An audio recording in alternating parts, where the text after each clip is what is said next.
20 years of trying, 20 years of frustration. Dale Earnhardt will come to the caution flag to win the Daytona 500. Finally. Third-generation star Dale Earnhardt Jr. brings him to the flag. Checkered flag waving. It's over. It's Earnhardt. He's going to do it. He's going to win the race and the NASCAR Sprint Cup Championship. California's Kevin Harvick does it. You are the 2014 Sprint Cup champion. The 24-year-old from Dawsonville, Georgia, is about to join his father, Awesome Bill, in elite company. Chase Elliott is a NASCAR Cup Series champion. Ah! Ring that siren, boys! Yes! And the 1991 winner of the Daytona 500 is Ernie Irvan, the Morgan McClure Chevrolet.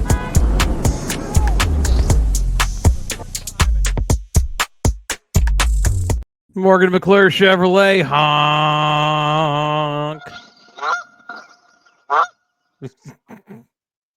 Little goose honk for you. Damn, Phil, did you do that with your internet? Ooh, don't go there.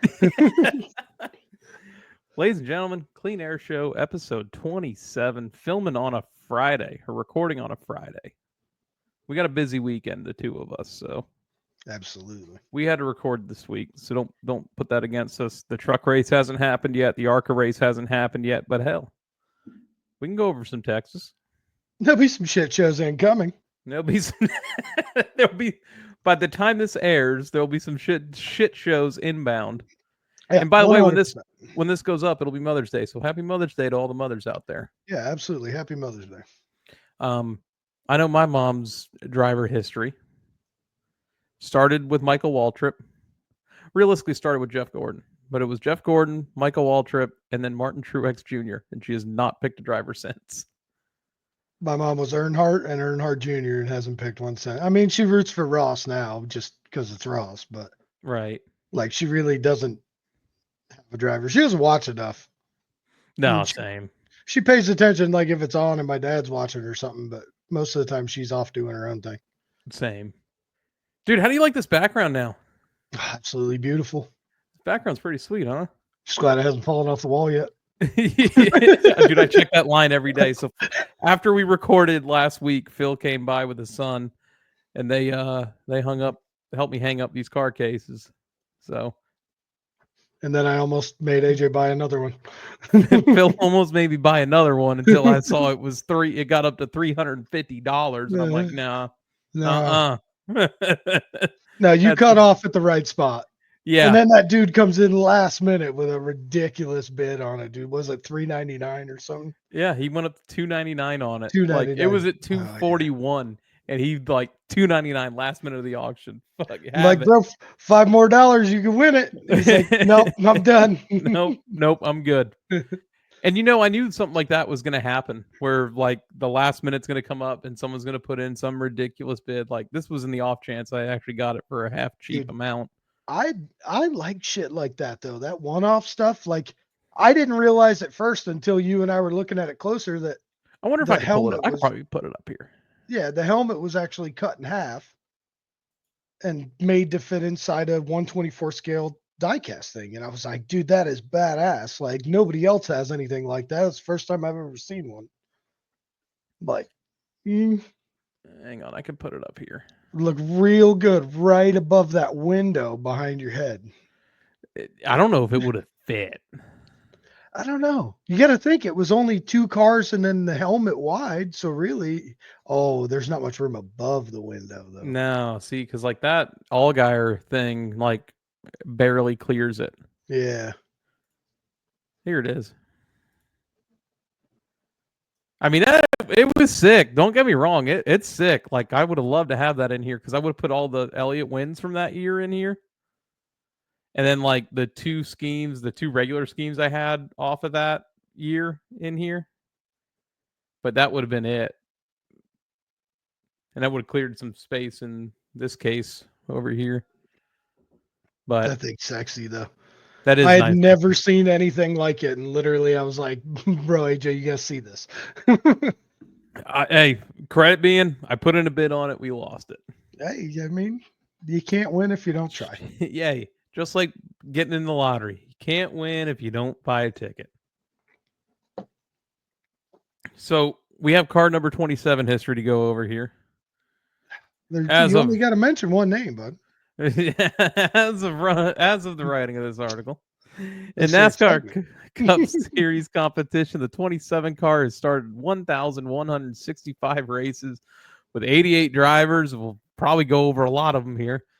It has 52 wins, 46 poles, 227 top fives, and 398 top tens. Oh, and 339 DNFs. Not a bad number. From 1986 to 1991, Rusty Wallace drove the 27 Allugard Pontiac for Raymond Beadle's Blue Max Racing Team. Rusty's first win came on April 6, 1986 at Bristol Motor Speedway. That car then became the Kodiak 27.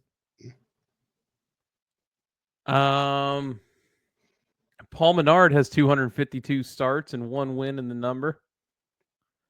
Menard has been driving the Cup since 2008 with Dale Earnhardt Inc., Robert Yates Racing, and Richard Petty Motorsports, but found very little success before joining Richard Childress in 2011. They put these articles so long, so I can't scroll quick enough. I just opened my phone and the goose honked again.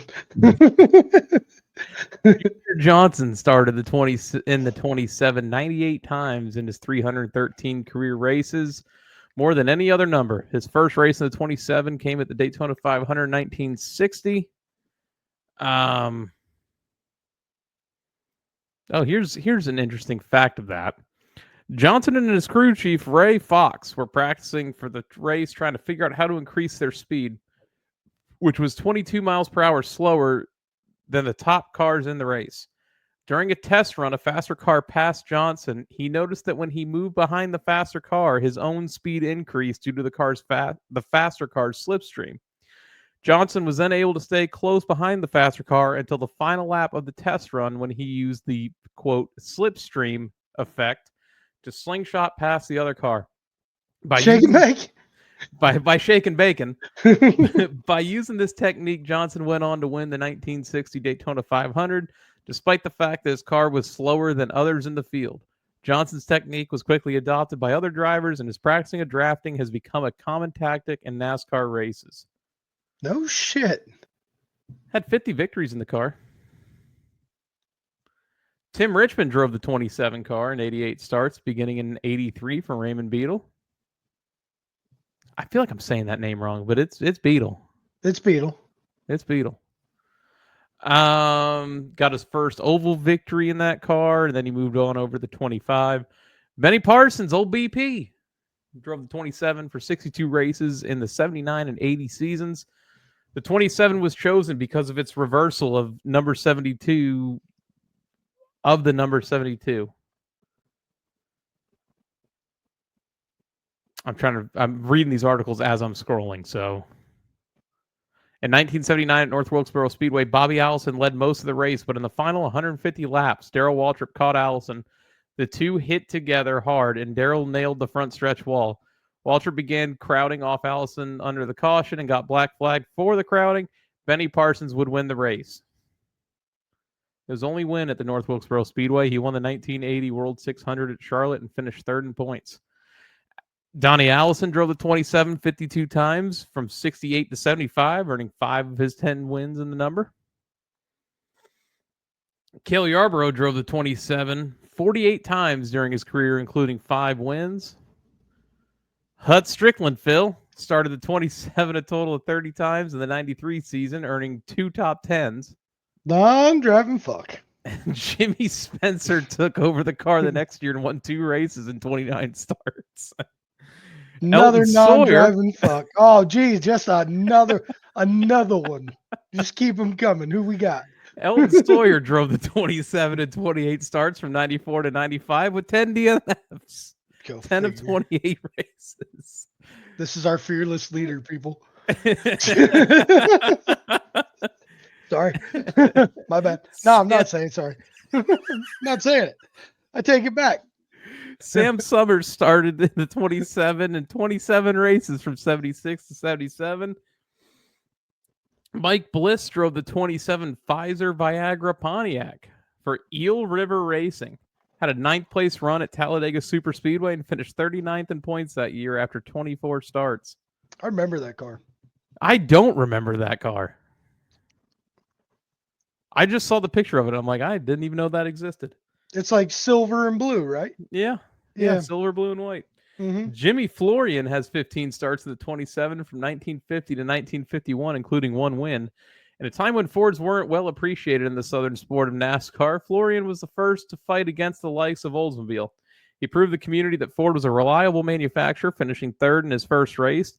He is credited for the first victory for Ford in what is now the Cup Series, winning in Dayton, Ohio in 1950. Dude, can you hear him back there? That daggum Fords. That's all I can hear. In 2019, Premium Motorsports fucking had everybody drive this thing. 28 races that featured Casey Mears, Reed Sorensen, Joe Nemechek, Ross Chastain, Quinn Houff, and Ryan Sieg. In 2020, everybody drove it again with J.J. Yaley, Gray Galding, Josh Bilicki, and Cody Ware. That's a whole bunch of listed non-driving fucks. Ross Chastain doesn't belong on that list. Everybody else, non-driving fuck. I feel like Joe Nemechek and Casey Mears don't belong necessarily in the conversation. Casey Mears could drive. They had their days. Joe Nemechek had a win or two. Yeah, but driving that car, non-driving fucks. I mean, that was past their heyday, bro. 2022 was the debut for Team Hesburg, a team owned by Dutch Touring Cup driver. I'm not going to try to pronounce it. They had Jacques Villeneuve in the 2022 Daytona 500 in that car. Driving fuck. And driving fuck. Loris Hezemans? Hezemans, yeah. Hezemans, son of team owner Turine, would make 5 additional starts for 2017 and 2022. All at a road course. His best finish was 33rd. Oh, yeah, not last. You ready for some more names in the 27? I just want to hear a dick. You ain't getting one this week. No dick this week. Damn. Kenny Wallace, 12 starts. AJ Foyt, 12 starts. Kirk Shelmerdine, 6 starts. Kenny Irwin Jr., 4 starts. Greg Sachs, 1 start. And Scott Wimmer, 4 starts. You ever seen those Kenny Irwin Jr. 27 cars? Yes. Dude, like, I think those are like before their time paint schemes. Like, I think that really developed the next era of schemes was when those really started coming out. Nobody had schemes with that much detail in them up until then. I don't remember Gordon's Jurassic Park car and stuff, but brother, next episode's 28. There's some big names on this one. My favorite. There's some big names on Oh, did you know? No dicks this week though. No dicks. Did you know that Rusty Wallace drove that 27 car all the way up till 1990? Yeah, then he took over the MGD ride, right? Yeah, that car had it on it. And then he moved over to the 2 the next year for 91. Did not know that. I didn't either. Little Google. I was looking some stuff up. Little Googles? Well, I remember seeing the Miller Genuine Draft number 27 car, and it was just black with a gold bottom on it. And I'm like, man, I've seen that. Maybe it's a old Busch car or something. I looked it up. No, that was this Cup car for 90. Huh. Fun fact with Phil. Fun fact with Phil. Don't ask for one later because I might not be able to pull one out. Might though. I might. So you ready to go over Texas? I'm in. Let's dive in. Listen, not an awful Texas race, but still not a great Texas race. Kind of a shit show. It was a shit show. But you know what? The ending was great. You had Michael McDowell playing the tire strategy game, ran Joey Logano all the way into the infield camping, and Logano came through it, gets the victory Joey locks himself into the playoffs. Solid. Good run by him. Like, am I upset Logano wins? Sure, sometimes. Everybody is. But in all actuality, he played the strategy on that race, the way he came out. I mean, early in the race, he was talking about how bad his car was.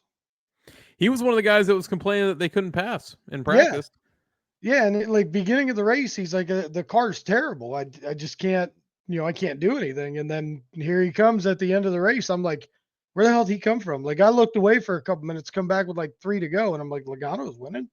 The hell? Are you frozen?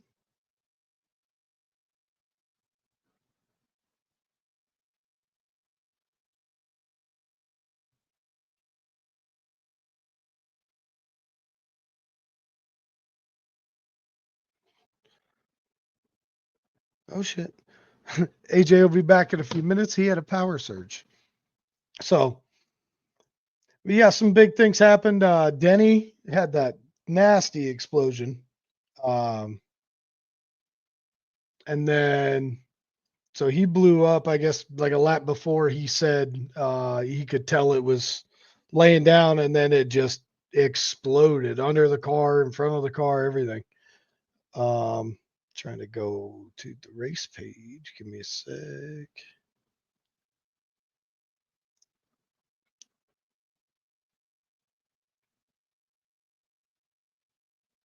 Where is it?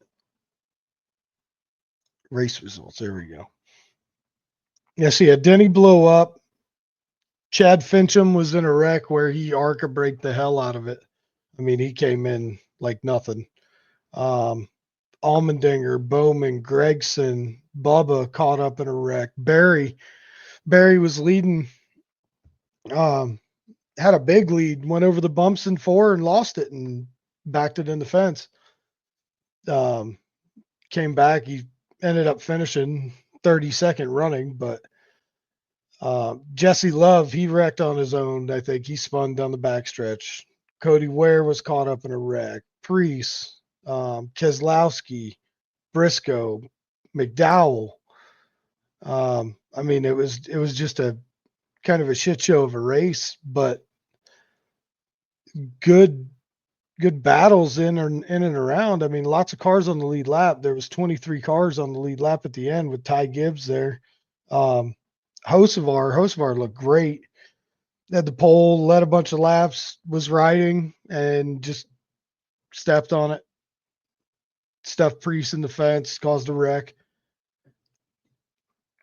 And then, so the finish up front was Joey, Ross, Blaney, Larson. Eric Jones came home 5th with a good run. Stenhouse, Austin Dillon, John Hunter Nemechek, Christopher Bell, Suarez, Gilliland, Ty Dillon, Willie B, Riley Herbst. I think Herbst had a really good move when Briscoe spun and Herbst like missed him by inches or caught a little bit of him, but good move by him. Back there, 14th was Herbst, 15th Haley, Elliott, Zane Smith, Busher, Cole Custer, Kyle Busch rounded out top 20. Reddick looked solid as always. I mean, he's always decent on the track there at Texas. SVG, Ty Gibbs was the last car on the lead lap. Hocevar 1 down, and then Cindric, McDowell, Briscoe, Keselowski, Priest, Ware, Love, Barry, Wallace, Gregson, Bowman, Dinger, Finchon, and then Hamlin rounded out the field. Welcome back. Dude, I don't know what happened. My internet was just like, we're done being internet. Hey, that's what you get for talking shit, dude. Dude, I thought we were EMP'd for a second because like my computer screen had like a bunch of lines just pop up and then everything went back to normal. And I'm like, I think we were just EMP'd. So, I just went over a couple things, went over all the cars that had issues, wrecks, went through the finishing order. Dude, I want to say, first off, shout out Riley Herbst, 14th place finish. Shout out Suarez, needed a good run. John Hunter finished 8th. I Stenhouse threw 6th. Herbst a little attaboy for that miss he had when Briscoe wrecked and he just barely missed him or just caught him, whatever it was. That was a hell of a Dude, move. great day for Legacy Motor Club. Eric Jones finishing 5th. John Hunter finishing 8th. Like, great day. Solid run for those boys. Good on Ross. Trackhouse needed a good day. Ross 2nd. Suarez 10th. Todd Gilliland finished 11th. Ty Dillon 12th. Hey, Like, I mean, it just SVG was on the lead lap with a good week. 22nd Good. place. That's good for what they've been running. You know what I mean? Hocevar looked solid till late in the race. Yep. They had their issues. Can't give an attaboy to Denny Hamlin this week. That thing went up. That thing went up. But so I have some thoughts about Texas. I enjoyed seeing that the track finally had a bit of character to it. It's starting to wear a little bit, it's starting to age. Dude, those bumps were gnarly. The bumps are getting gnarly. Cars are harder to keep control of it. And I can't help but think they're giving this track the Atlanta treatment within the next 2 years. And I'm like, it's finally starting to get racy again. Leave it be. Let's see what happens. You've got to do something to make it multi-groove. Like everybody just, once they get in line, they're all in line. You got to make it where guys want to go to the top. Well, Joey Logano made a brand new line. Oh, Joey made it work. Like he was the only one that made it work. But throughout the race, like you've got to have that. You've got to have more opportunity for passing. We're going to hear Elton Sawyer say, "Oh, it was a great passing day." Whatever he has to bullshit, blow smoke up our ass, whatever. Well, does Joey make that pass if he doesn't have better tires than McDowell does? Like if he was coming up on somebody with the same equal stuff, does he make that pass? I think it wouldn't have been as easy. I think he probably would have had to work for it a little bit more. Ross would have drove him all the way to pit road down there. Like Ross would have drove Joey all the way down there. Oh, dude, he would have been signing autographs in victory lane without winning. But I just wonder, because McDowell had more worn out tires than Joey did, if that same move can't be made if they're at the same equipment level, same wear level. I don't know. It's tough. Like that's one of those tracks that I think even give me a green, white checker. I think it's going to be a shit show. Right. And the grass, everybody wants to bitch about the grass. Like you and I have the same opinion. Don't hit Stay it. the hell out of the grass. I saw a thing on Twitter this week that was like, "Oh, pave this section." Why? Yeah, why? Why? It was so then they can go in the grass even further? Because they're going to push the envelope and try to get down there as much as they can. Oh, 100%. And all that's going to do is give them another car width to go down there and gain even more speed. Or let's shove the guy up off the bottom and shove our nose down there and then get shoved in the grass or whatever. It's dumb. Just leave it the way it is and stay the hell out of the grass. Right. If there's an inside wall down there, you're not going down that far. Put a wall there. Again. Or you're absolutely right. Put a curb there. Like there used to be. There. Wasn't it Texas that used to have a big old rumble strip down there? I thought it was either Texas or Atlanta or Charlotte. It was one of those D-shaped ovals. Yeah, I can't remember which one it was, but I know one of them had like curbs down there. That's another solution. But at the same time, now these guys are going to try to push it down there. They're going to bottom out and wreck. But don't go down there. Pretty simple. I would say so. But I don't know, man. I just think Texas is getting right to where it needs to be. And it's a couple years away from being a really good track for racing. You just got to let it naturally progress to that. Don't be sitting here trying to give it another Atlanta treatment. We don't need 5 freaking super speedways on the schedule.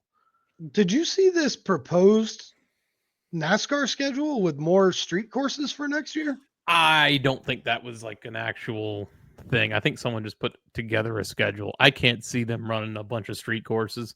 San Diego and Baltimore? Yeah. Yeah.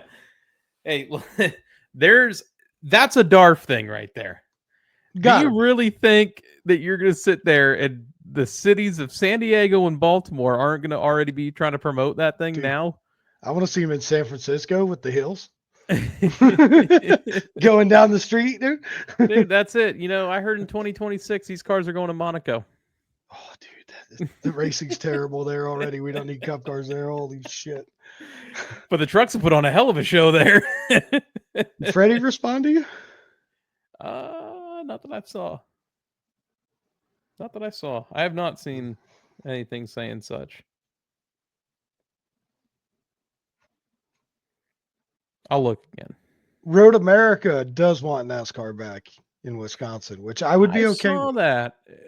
Road America was kind of boring to me, though. At least with the package that they were running for road courses, it wasn't so great. Yeah, I think what they're doing now, though, I think will be a little bit better. I think the road course package right now is phenomenal. 2026 Clash will stay in the United States. There's that. Oh, so they're not going to go to Brazil. Mm-mm. And then 2311 had their lawsuit deal today. I'm pretty much given up on that whole thing. I'm at the point now where it's kind of gone long enough. The sides just need to agree at this point. Otherwise, I don't know. It's tough. 2311's flirting with losing a lot of money out of this. Dude, 100%. It's coming down to what I said at the beginning of this. It's a whose dick's bigger type thing, dude. Like neither one of them are going to back down, but all it's doing is costing them more and more money. Yeah, someone needs the cooler heads need to prevail here.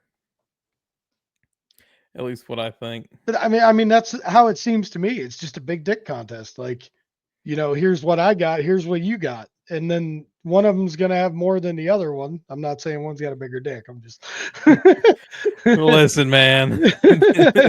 It's too early for this. Did you see the TNT lineup for broadcasts? I did. Other than Parker Kligerman, I'm okay with it. So the booth is going to be Dale Jr., Steve Letarte, and Adam Alexander. Pit reporters will be Marty Snyder, Danielle Trotta, and Alan Cavana. TNT's NASCAR Nation pre- and post-race studio coverage will be on site throughout the NASCAR In-Season Challenge, hosted by Shannon Spake with Jamie McMurray and Parker Kligerman. There is an alternative cast on True TV, and that'll be hosted by Larry McReynolds with Jeff Burton and Mamba Smith. I'll be right back. I'm interested in all that. I like Mamba. Do you see all the hate on Mamba this week? Dude, I don't get it. That was just so unwarranted. I don't even want to get into it, but it was just unwarranted. Unfortunate. All that. Phil walked away, so I'm going to give you your fantasy standings after Texas. Kyle Larson's iRacing account, Vincent first, Ryan Schreck in second, Amanda Love third, One Blue West in fourth, NASCAR's Consistency, that's me, in fifth. King J Hip Racing, 6th. Dale's Mustache, 7th. Door Bumper Not Clear, 8th. Jack Hammer JT, 9th. 10th, Ruggeds Motorsports. 11th, Cole the Bull, 24. 12th, Junior's Wild Bandits. 13th, Mr. Excitement, Phil. 14th is Priscilla. 15th is Casual Chaos. 16th is Victor. 17th is T. Cawthorn 88. And 18th is Josh's Berries. Dude, I'm on a fall. Like, I was on a good streak there, and then I had the two DQs that got easy me. for you to say. Yeah, oh, dude, I was thinking about DNQs. We haven't had no DNQs in a while. Send some people home, dude. We need some more cars. What's your problem? Oh, Jesus. Anyway, for Texas, here's where I'm going, Phil. Oh, shit. A lot of Toyotas on my list. Actually, all Toyotas on my list. You mean Kansas, not Texas? Or Kansas. Tyler Reddick, Christopher Bell, Bubba Wallace, Chase Briscoe, Ty Gibbs, Corey Heim in my garage. I just realized I went all Toyotas. This might change. This just might change. I picked Bubba over Bowman. I picked Reddick over Ross. I picked Chase over Joey. And I picked Denny over Bell. And I just realized I literally did all Toyotas. I went Blaney, Chase, Kyle Busch, Ross, Brad Keselowski, and believe it or not, I have Cole Custer in my garage. That's not a bad pick. He's running pretty decent on those bigger tracks. Like usually he's up top 10. I think, maybe me putting him there, and my luck, somebody will wreck out or blow up at the beginning of the race, because that's how my fantasy's gone. Because last week Denny blew up, and then I think I had Briscoe in as well. So I had already put my guy in the garage in, and then Briscoe wrecked, and then somebody else wrecked. It was like my whole group wrecked out of the race, I think. And then for picks, I went Bubba, picks. Oh, Reddick. Sorry, my bad. You're good. Chase and Bell. So, speaking of the picks I was thinking of, you've been on an absolute tear with random ass picks. Absolute tear. So you won last week with Suarez because my driver wrecked out again. I'm on like a DNF streak. Viva la Mexico. So who are you going with in Kansas? I'm going to go Cole Custer. You're going with some Cole Custard. I'm not a fan of Cole Custer, but he's been running good, and in all honesty, I think he deserves a run, even though he's a weird-looking dude. I'm swinging for the fences with mine. Tyler Reddick.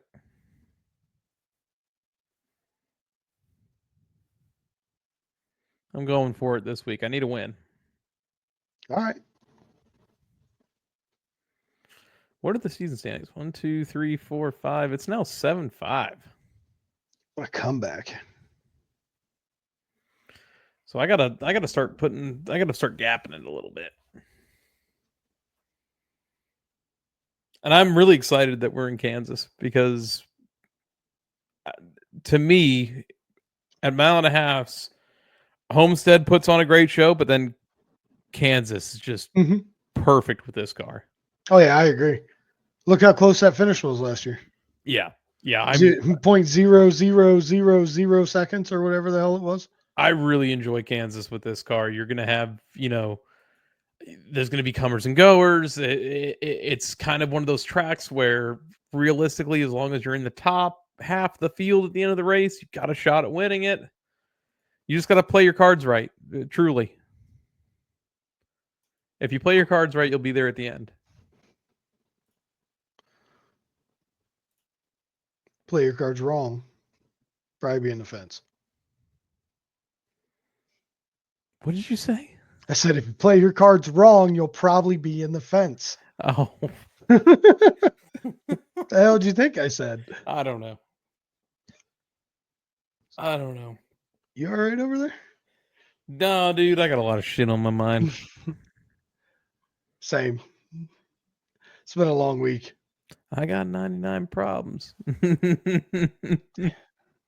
a bitch ain't one. Whoa.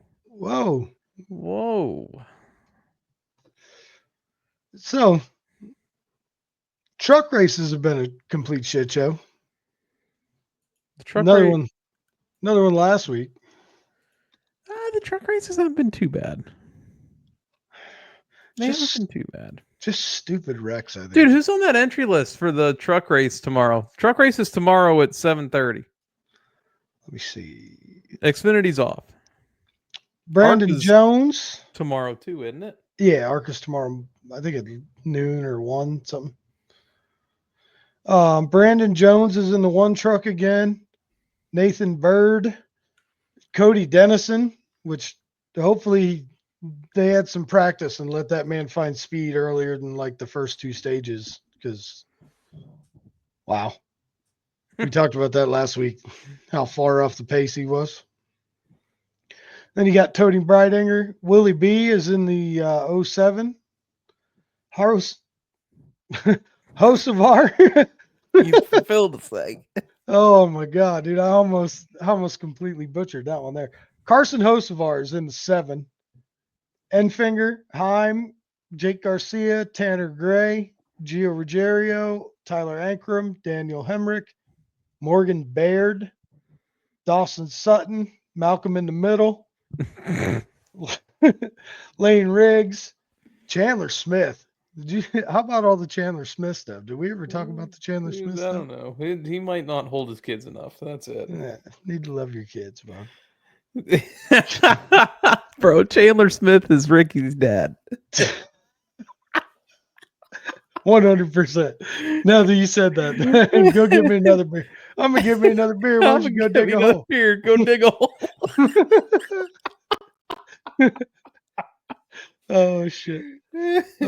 Matt Mills, Bailey Curry, Caden Honeycutt, Stuart Friesen, Luke Baldwin, old Tommy's kid in the 66. He's running this one and North Wilkesboro. Dude, I'm interested to see what he does. I hope he runs good, man. The kid's got raw talent in like modifieds and late models and stuff. I just hope he I starts think Tommy picking should up be on the crew chief, though. Dude, you know what I love about watching their show? The freaking Sesame Street guy that they put behind him on the wall. I don't know if I've actually seen it. Oh, dude, go look real quick. Like when they show him, and it's literally like supposed to be. I think it's one of the AI generated things, but it's based off of the fight, and it's like this freaking Muppet in the background of him just jacked, like yelling at people. I'm looking at it now. I'm waiting to see it, though. Continue on. And then Raja's had some good runs lately. Raja's doing pretty well. Oh, my God. Tell me that's not awesome, bro.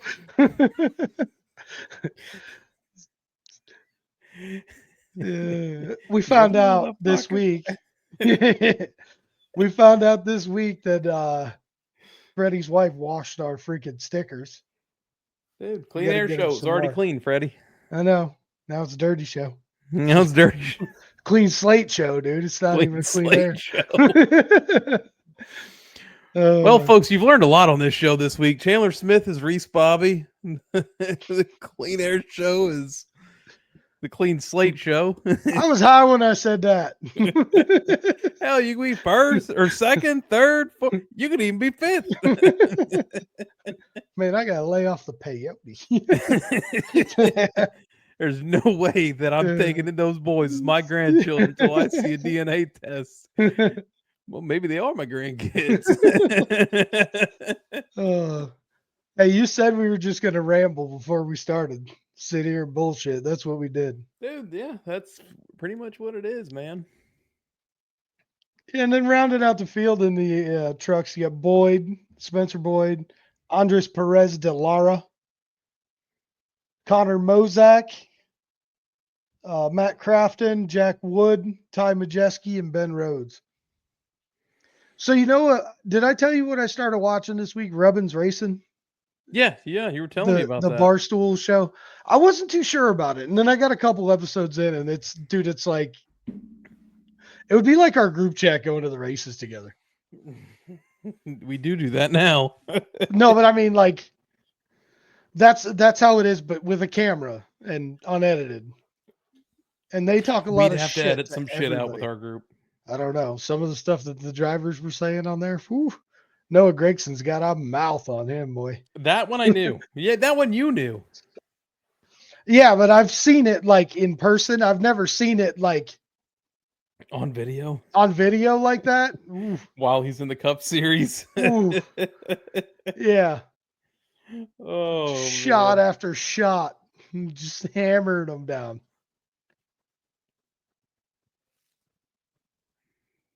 Phil, here we go on to the non-driving fuck tier list. Oh, we didn't do Big Junk. Big Junk of the Week award. Big Chris Wright. Can't avoid giving it to Chris Wright, but I'm going to put a vote in for Josh Berry. Chris Wright. Chris Wright. Okay, we'll go Chris Wright. One of the two has a win this year. One is taking All right, people out of the win while a lap down. Yeah. He's junked some shit, dude. It's definitely junked some shit. It all started at Daytona. Didn't get any better at Atlanta. Didn't something happen the third week at Phoenix or Coda? I don't know, dude. I lose track. Didn't he junk somebody there? I don't know. When hasn't he? When Said Allgaier's little, but he'll whoop that ass. I want to see if there's a stat.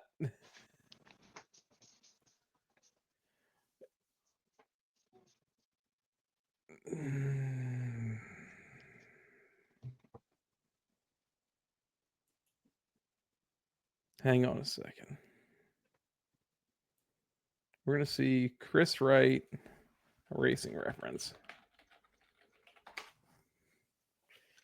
Just because I'm curious. Whoa, settle down. Settle down. There's people here.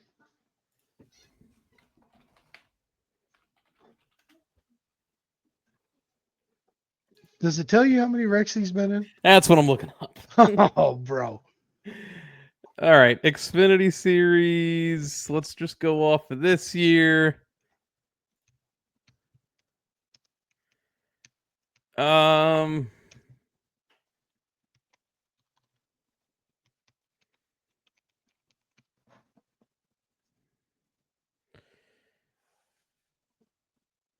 He's got a top 10 at Martinsville.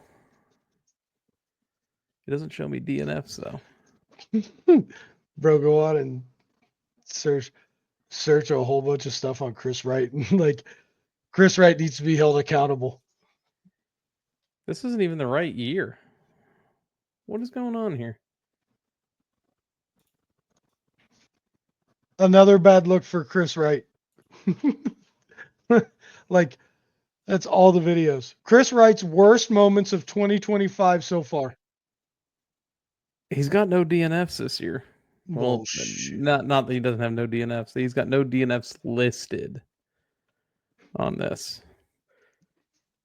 Out of 12 races this year, Chris Wright has finished on the lead lap 3 times. He junked it at Homestead. He has been running for he's been running at the finish in 9 of the 12. He's got 3 DNFs.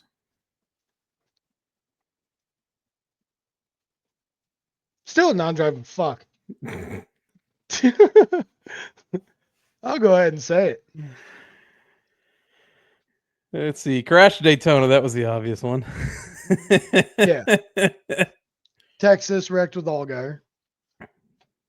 Texas wrecked with Allgaier. Homestead stepped on it, took out Josh Williams. Homestead stepped on it, took out Josh Williams. Darlington, he didn't finish due to a suspension issue. Rockingham, he crashed out of.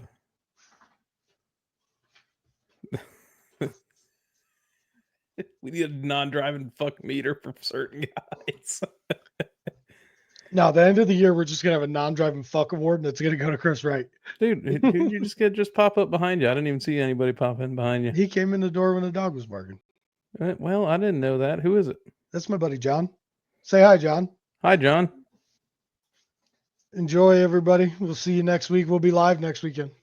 Oh, we will be live next weekend, huh? Yes, We sir. might go live during the week this week. Who knows? Yeah, I'm free a couple nights, so we can figure it out. Yeah, we'll figure it out. All right, Victor.